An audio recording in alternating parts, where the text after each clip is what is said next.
Praise the Lord Jesus Christ. எனக்கு அன்பான தேவஜனமே, தேவனின் சத்தம் ஒரு நிகழ்ச்சிக்கு நான் உங்களை வரவேற்கிறேன். ஆண்டவருக்கு நான் மிகவும் மனதார நன்றி சொல்றேன். என்னோட கூட எரேமியா புஸ்தகம் 31வது அதிகாரம் 3வது வசனம். எரேமியா சாப்டர் 31 verse 3.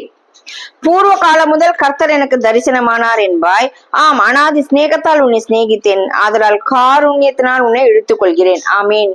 நம்ம எங்கேயோ பிறந்தோம், எங்கேயோ வளர்ந்தோம். கர்த்தர் அவருடைய அனாதி சிநேகத்தை நம்ம ஒவ்வொருத்தரையும் ஆண்டவர் நேசித்ததுனால, அவருடைய காருண்யத்தினால அவருக்குள்ள ரட்சிப்புக்குள்ள இழுத்துக்கொள்ளாராம்.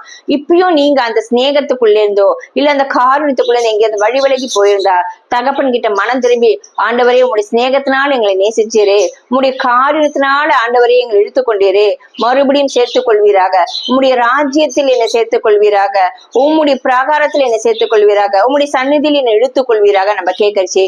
நிச்சயமா ஆண்டவர் சேர்த்துக் இழுத்துக் கொள்வார். அதை மாத்திரம் இல்ல, அவர் ராஜ்யம் கட்டும்படியாக நம்மளையும் நம்பி அந்த பொறுப்பை கொடுப்பார். ஆமீன். ஒண்ணு மாத்திரம் நினைச்சுக்கோங்க, இந்த வருஷ கடைசியில ஆரம்பம் முதல் இப்ப வரைக்கும் எந்தெந்த காரியங்கள் எல்லாம் உங்களை வேதனைப்படுத்தி துக்கப்படுத்தினதோ அது எல்லாத்திலையும் ஆண்டவர் உங்களுக்கு செய்த நன்மைகளை யோசிச்சு பாருங்களேன். வெறும் துன்பம் மட்டுமா நம்ம அடைஞ்சோம்? இல்லையே, நன்மைகளும் பெற்றுக்கொண்டிருக்கோம் இல்லையா? ஏன்? அனாதி சிநேகத்தால் அவர் நம்மளை நேசிக்கிறார், சிநேகித்திருக்கிறார். அவருடைய காருண்யத்தினால, இரக்கத்தினால, ஐயோ என் மகன் என் மகள் கெட்டு போயிடக்கூடாது, என் பிள்ளைகள் நரகத்துக்கு போயிடக்கூடாது, அந்த காருண்யம், அந்த உருக்கம், அந்த மனதிற்கும் நம்மள அவர் பக்கம் இழுத்து கொண்டு இருக்கு. அந்த காருண்யத்தை வீணாக போக்கிடாதீங்க. அவரோட அந்த சிநேகத்துக்கு முன்பாக உலக சிநேகம் ஒண்ணுமே இல்லைங்க. வேற யாருமே என்னை நேசிக்கிறதுக்கு இல்லைன்னு யோசிக்காதீங்க. அனாதி சிநேகத்தால் உங்களை சிநேகிக்கிற ஒரு தேவன் இருக்கார். அவருடைய காருண்யத்தினால் உங்களுக்குள்ள இழுத்துக்கிற ஒரு தேவன் இருக்கார்.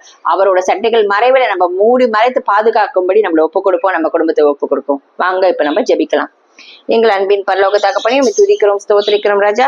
இப்பொழுதும் கூட ஆண்டவரே, உம்முடைய அனாதை சிநேகத்தினால் எங்களை சிநேகிப்பதற்காக நன்றி ராஜா. உம்முடைய காருண்யத்தினால் ஒவ்வொருத்தரும் இழுத்துக் கொள்ளும்படியாகவும், உம்மை விட்டு தூரம் போயிருக்கிற பிள்ளைகளை மறுபடியும் உமது அனாதை சிநேகம் சிநேகிக்கும்படியாகவும், உம்முடைய காருண்யம் அவர்களை இழுத்துக் கொள்ளும்படியாக ஆண்டவரே, தாவீது சொன்னது போல பாதாளத்துக்கு போனாலும் ஆண்டவரே, எந்த இடத்துக்கு போனாலும் உம்முடைய சமூகத்தை விட்டு எங்க ஓட முடியும், உம்முடைய ஆவிக்கு மறைவாக எங்க போக முடியும் தகப்பனே.